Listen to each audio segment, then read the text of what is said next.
ఈ 11 ఏళ్ల ఈ ట్రావెలింగ్, ఈ పెళ్లి, సీక్రెట్ మ్యారేజ్ ఇవన్నీ కూడా రాజా రవీంద్ర గారికి తెలుసా? అన్ని తెలుసు డే వన్ నుంచి. ఎందుకంటే మీకు మీ పెళ్లికి సాక్ష్యం అతనేనా? లేదు. ఓకే. ఎందుకంటే అతను మేము స్టార్ట్ చేసిన 4-5 years తర్వాత మాకు పరిచయం అయ్యాడు. మేబీ అంత గొప్ప వ్యక్తి ఆయన.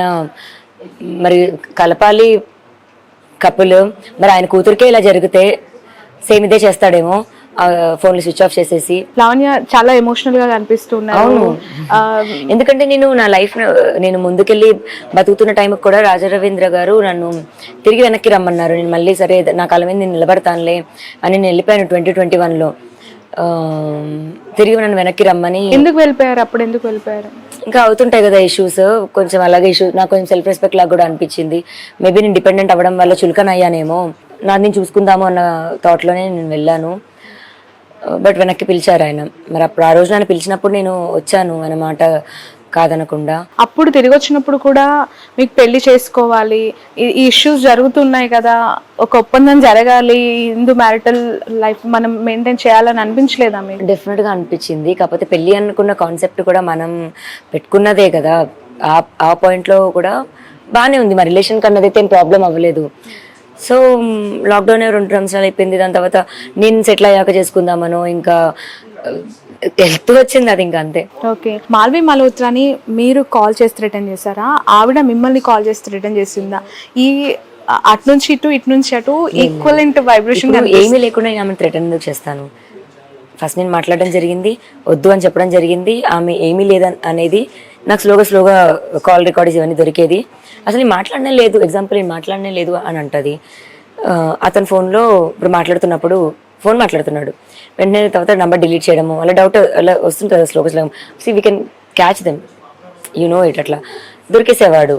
అబద్ధాలు చెప్పుకుంటూ వాళ్ళ ఊపిలో వాళ్ళే పడ్డారు. కొట్లాడేది నాతో, ఏమి లేదు అని కొట్లాడేది, ఉంది అని నేను చూపించేదాన్ని. ఇంకా అలా స్టార్ట్ అయింది, మాకు థ్రెట్ లాగా అయింది ఇంకా. And she told me that ఇంకా నేను వదలను అబ్బాయిని అని. ఆమె ఎవరు అసలు వదలకపోవడానికి? అప్పుడు రాజ్తరుణ్ని మీరు అడగాల్సింది కదా, తనని కాదు కదా. మీరు అంటే అయిపోయింది కదా, it was open again. Audio call ఒకటి వచ్చింది బయటికి, అది విన్నాను. దాంట్లో పదే మీరు తిడుతున్నారు సాయి అని, అండ్ బిగ్ బాస్ అన్నపూర్ణ స్టూడియోకి వెళ్తాను నాగార్జున గాడు అని చెప్పి. ఏంటది ఆ కన్వర్సేషన్ ఏంటి? నాకు తెలిసి అది ఎందుకు జరిగి ఉంటది అంటే, అతను నువ్వు ఎక్కడికన్నా వెళ్ళు, నేను చూసుకుంటాను ఇది అని కొంచెం ఇట్లా కేర్లెస్గా తీస్తున్నాడు అనమాట. అప్పుడు నాకు ఇంకా అది చాలా కోపం మీద వస్తుంది. అండ్ నాకు అప్పుడు అవసరం, ఒక మనిషి అన్నది అవసరం. ఆ మనిషి అవసరంకి కూడా అతను పట్టించుకోకుండా ఉన్నాడు. అండ్ నాకు దెబ్బలు తగలేదు, ఇంకా కొట్టాడు. ఇవన్నీ నేను ఇంకా ఇది చెప్పలేను.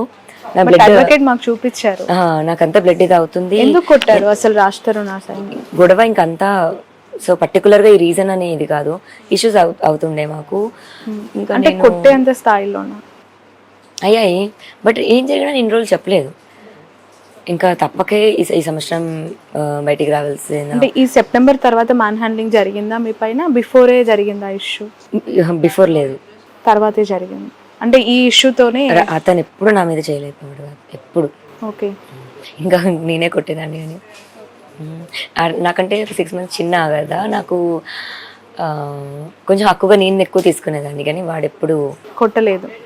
బట్ మీ అడ్వకేట్ మీ పైన దాడి చేశారు అని చెప్పి కొన్ని ఫొటోస్ చూపించారు. జరిగింది అది. ఇష్యూస్ వల్ల మేము ఎక్కువ అయిపోయేవి. అంటే నేను I couldn't take that fact that he gonna leave me, నువ్వు పో అని అది తీసుకోలేకపోయేదాన్ని. ఇప్పుడు గొడవలో దీన్ని ఎగ్జాంపుల్ అలా మాట్లాడితే వాట్ డూ యూ మీన్ అన్నదానికి వెళ్ళిపో నువ్వు అన్న ఇది ఐ కుడెంట్ టేక్ దట్. అప్పుడు చాలా ఎక్కువ గొడవ పడేవాళ్ళం. ఓకే. సో ఇప్పుడు ఏం కోరుకుంటున్నారు లావణ్య మీరు? అంటే రాజ్తరుణ్ని కావాలి అని అనుకుంటే అతను ఖచ్చితంగా మొన్న ఇచ్చిన బయటలోనే క్లారిటీ ఇచ్చారు మీకు, తను ఏం మాట్లాడుతున్నారు, ఎంత ఎక్కడ దాకైనా వెళ్తాను ఇది అని. ఇప్పుడు ఓకే సరే మస్తానని అఫేర్ అని చూపిస్తున్నాడు, ఒక అబ్బాయితో అఫేర్ పెట్టుకుంటే అంటే ఇప్పుడు ఈక్వల్ దాంట్లోని అమ్మాయి అబ్బాయికి ఈక్వల్ రైట్స్ అని అంటారు. ఏదో ఇప్పుడు అబ్బాయి తప్పు చేస్తే అమ్మాయి చేయొద్దని కాదు. సరే నా తప్పని చూపిస్తున్నాడు, అదే తప్పు మరి అతను చాలాసార్లు చేశాడు కదా, లేదా ఇప్పుడు యాక్సిడెంట్ అనో లేకపోతే ఇంకేదో అంటే రీజన్ చూపిస్తావు వదిలేయడానికి నువ్వు. అన్నది ఒకటే. ఏదున్నా సరే ఉన్నాను నేను, ఇన్ని సంవత్సరాలు ఉన్నాను, 1 సంవత్సరం 2 సంవత్సరాలు కాదు. అండ్ డబ్బులు ఇవ్వలేదని చేస్తుంది, డబ్బుల కోసం చేస్తుంది అని అంటే నేను అసలు ఏది కొనుక్కోలేదు నాకంటూ. నేను ఇప్పుడు ఎలా ఉన్నానో అంతే. పోనీ అది కాకుండా లావణ్య ఇంకోటి వెనక ఉంది, ఇప్పుడు మీకు అపియరెన్స్ కనిపించేది అమ్మాయి కాదు ఇంకోటి ఉంది అని మీరు నేను తెలిసిన వాళ్ళు ఎవరిని అడిగినా నేను రెడీ దానికి. So but I can't job చేయకుండా పక్కా హోమ్ మేకర్ గానే ఉండిపోయాను అంటున్నారు. అసలు జాబ్ ఎందుకు మానేయాల్సి వచ్చి? ఏం జాబ్ చేసేవాళ్ళు మీరు? అంటే జాబ్ మానేయాలని కాదు, నేను ఏరోస్టెస్ ట్రైనింగ్ చేశాను అండ్ సింగపూర్ వెళ్ళి MBA చదువుకొని వచ్చాను. సో ఇప్పుడు నేను ఏమైనా చేయాలంటే నేను హాస్పిటాలిటీ ఇది ఉండాలి అండ్ నాకు కూడా యాక్టింగ్ ఇది ఇష్టం. షార్ట్ ఫిల్మ్స్ చేశాను, అంటే అంత పెద్దగా అవ్వకపోవచ్చు బట్ చిన్నవే, అంటే చిన్నవే చేశాను. ఏదో మైలా అని షార్ట్ ఫిల్మ్ ఉంటుంది యూట్యూబ్లో. నా వరకు మంచిగా రీచ్ అయింది, పీపుల్ మంచిగా యాక్సెప్ట్ చేశారు నన్ను. అలాగే కంటిన్యూ చేసుకుని బాగుండేదేమో. నేను ఇతను ఎక్కువ నమ్మేశాను and he asked me to not to do it. అంటే నాకు జెలస్ ఫీలింగ్ వస్తుంది అనేవాడు, లేకపోతే ఇంకేదో నాకు నచ్చదు అనేవాడు.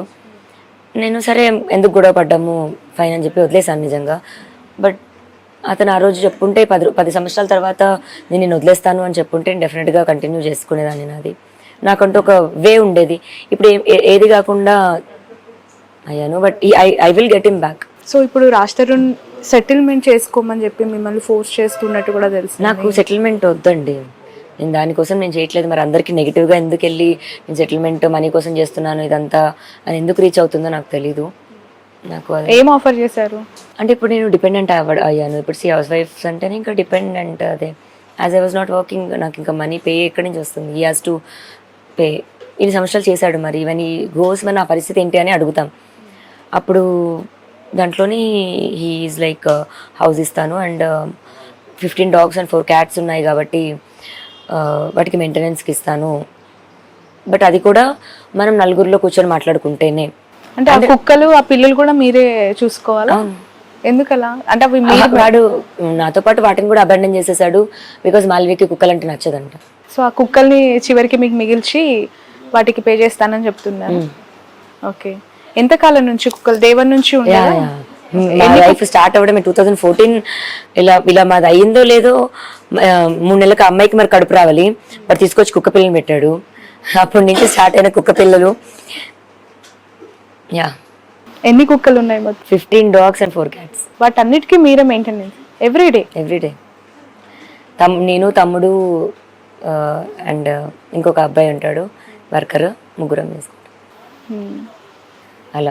అలా ఇప్పుడు ఈ 10 సంవత్సరాలు మాకు ట్రావెల్ అయిన పోనీ పనబ్బాయి పోనీ ఎవరిని అడిగినా చెప్తారు how we used to be అని. ఇప్పుడు ఆ కుక్కలు అంటే ఎఫెక్షనేట్ కదా టువర్డ్స్ రాజ్ తరుణ్ పట్ల కూడా ఎఫెక్షన్ చాలా. అసలు మీరు తన సోషల్ మీడియాలో డాగ్స్ ని చూసుంటే, ఫొటోస్ చూసుంటే కూడా తన పెట్స్ తో ఉన్నవి అన్ని ఉంటాయి. రైట్, పిల్లల్లాగే చూసుకున్నా. ఇండస్ట్రీ నుంచి ఎలాంటి సపోర్ట్ వచ్చింది మీకు లావణ్య? రాలేదండి ఇంకా, టు బి హానెస్ట్. ఎక్కడ సపోర్ట్ రాలేదు. హెల్ప్ కావాలనే కోరుకుంటున్నాను. మరి అతను వద్దు అన్నదానికి అతనికి వద్దు అన్నకు హెల్ప్ చేస్తున్నారు, మరి ఎందుకు చేస్తున్నారో తెలీదు. మరి నేను ఇన్ని సంవత్సరాలు ఉన్నాను, మరి నాకు కూడా హెల్ప్ చేయాలి. అండ్ మరి రాజా రవీంద్ర గారికి అంత కాంటాక్ట్స్ ఉన్నాయేమో, అటు సైడే సపోర్ట్ అంతా వస్తుందేమో. నేను కూడా హెల్ప్ అడుగుతున్నాను అండ్ నాకు కూడా హెల్ప్ కావాలి.